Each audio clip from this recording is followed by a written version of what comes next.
Baik,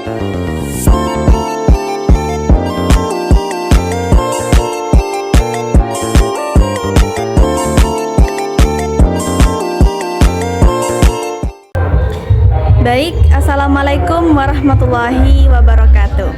Yang saya takdimi Ketua Yayasan Pondok Pesantren Zainul Hasanain, yakni Al-Mukarram Kiai Haji Muhammad Hasan Mutawakkil Allah SHMM. Yang saya hormati kepada Rektor Universitas Islam Zainul Hasan Genggong, yakni Al-Ustadz Dr. Abdul Aziz BAMAG. Yang saya hormati kepada Dekan Fakultas Tarbiyah Al-Ustadz Ahmad Humaidi MPDI. Yang saya hormati kepada Kaprodi Pendidikan Agama Islam, yakni Al-Ustadzah Ustiana Arisanti MPDI. Dan tak lupa pula yang saya hormati kepada dosen pengampu mata kuliah Psikologi Umum, yakni Al-Ustadz Nur Amin MPDI. Nah, sebelum itu saya akan memperkenalkan diri saya. Perkenalkan, nama saya Bintan Mumtazah dari kelas 2 Fakultas Tarbiyah Universitas Zainul Hasan Genggong.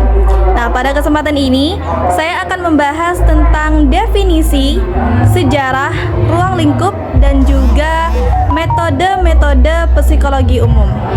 Nah, hari ini saya mau cerita sedikit tentang psikologi. Yang mana psikologi di sini adalah ilmu yang mempelajari perilaku dan pikiran manusia. Semoga apa yang saya jelaskan di sini bisa bikin kita lebih ngerti tentang diri sendiri dan juga orang lain. Oke, membahas tentang psikologi, apa sih itu psikologi?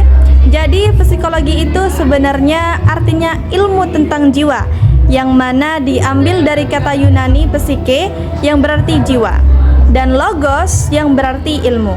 Tapi psikologi gak langsung ngulik soal jiwa, melainkan fokus terhadap perilaku yang bisa kita lihat dan proses mental seperti pikiran, perasaan, dan juga motivasi.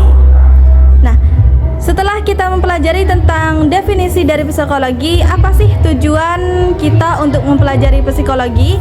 Nah, tujuan psikologi itu supaya kita bisa paham kenapa orang itu bertindak seperti itu dan gimana caranya mereka berpikir, maksudnya cara berpikirnya mereka, dan juga gimana kita bisa memprediksi dan mengarahkan perilaku supaya lebih positif. Baik, saya akan menjelaskan sedikit saja tentang sejarah singkat psikologi. Awalnya, psikologi itu masih bagian dari filsafat, kayak zaman Plato dan juga Aristoteles, yang mana mereka berdua membahas soal jiwa dan perilaku manusia. Terus di zaman abad pertengahan ada juga pemikir muslim. Nah, seperti Al-Kindi, yang mana Al-Kindi di sini mengulik soal jiwa dan juga pikiran. Nah, titik pentingnya pas tahun 1879 waktu Wilhelm Wundt bikin laboratorium psikologi pertama di Jerman. Nah, dari situ psikologi mulai jadi ilmu yang mandiri dan pakai metode ilmiah, terutama terhadap eksperimen. Nah, setelah itu muncullah banyak aliran-aliran psikologi seperti psikoanalisis, yang mana psikoanalisis di sini berfokus terhadap alam bawah sadar, dan behaviorisme yang mana melihat perilaku yang bisa diamati, dan juga humanistik yang mana humanistik di sini lebih menekankan terhadap potensi dan juga kebebasan manusia. Nah, selanjutnya adalah ruang lingkup psikologi. Kalau kita lihat psikologi umum, ada 3 hal utama yang dipelajari. Yang pertama adalah kognisi, yang mana kognisi di sini adalah proses berpikir dan memahami, kayak gimana kita nerima informasi dan juga mengingat sesuatu. Yang kedua adalah emosi, yang mana emosi di sini adalah perasaan yang memengaruhi cara kita mikir dan juga bertindak. Yang ketiga adalah konasi, yang mana konasi di sini adalah sesuatu yang berhubungan dengan kemauan dan juga motivasi buat bertindak dan mencapai suatu tujuan. Nah, selain itu, psikologi juga mengulik perilaku sehari-hari dan interaksi sosial yang biasa kita lakukan. Dalam psikologi umum, terdapat beberapa metode penelitian yang sering digunakan. Apa saja? Yang pertama ada metode eksperimen, yaitu metode yang menguji hubungan sebab akibat dengan mengubah variabel secara terkontrol. Yang kedua adalah metode observasi, yang mana metode di sini mengamati perilaku subjek secara langsung dalam situasi alami tanpa intervensi. Yang ketiga adalah metode survei. Metode survei di sini menggunakan kuesioner atau wawancara untuk mengumpulkan data banyak responden. Yang keempat adalah metode studi kasus dan juga studi klinis, yang mana metode di sini mendalami satu atau beberapa kasus secara detail.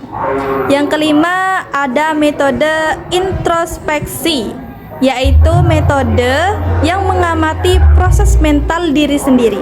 Nah, biasanya metode ini dikombinasikan dengan sebuah eksperimen. Yang keenam ada metode ekstrospeksi, yang mana metode ekstrospeksi di sini mengamati perilaku orang lain untuk memperoleh data objektif. Selain itu ada juga yang namanya metode longitudinal, yang mana metode longitudinal di sini mempelajari perkembangan perilaku dalam jangka yang lama.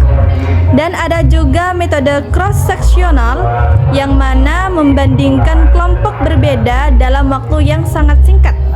Dan terakhir ada metode biografi dan analisis karya, yang mana metode terakhir ini berguna untuk memahami aspek psikologis melalui riwayat hidup atau karya seseorang.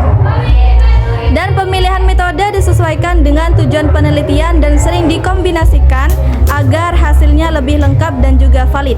Dan metode-metode ini biasanya dipakai sesuai tujuan penelitian supaya hasilnya akurat dan juga lengkap. Nah, jadi psikologi itu adalah ilmu yang keren banget. Kenapa kok saya bilang ilmu psikologi itu ilmu yang keren banget? Karena ilmu psikologi itu bisa bantu kita ngerti diri sendiri dan juga mengertikan orang lain. Juga psikologi itu bisa bikin kita hidup jadi lebih baik. Nah, semoga penjelasan singkat ini bisa bermanfaat dan bisa bikin kita makin tertarik dengan dunia psikologi. Baik, saya pribadi meminta maaf atas segala kekurangan yang saya jelaskan. Saya pribadi mohon undur diri. Wassalamualaikum warahmatullahi wabarakatuh.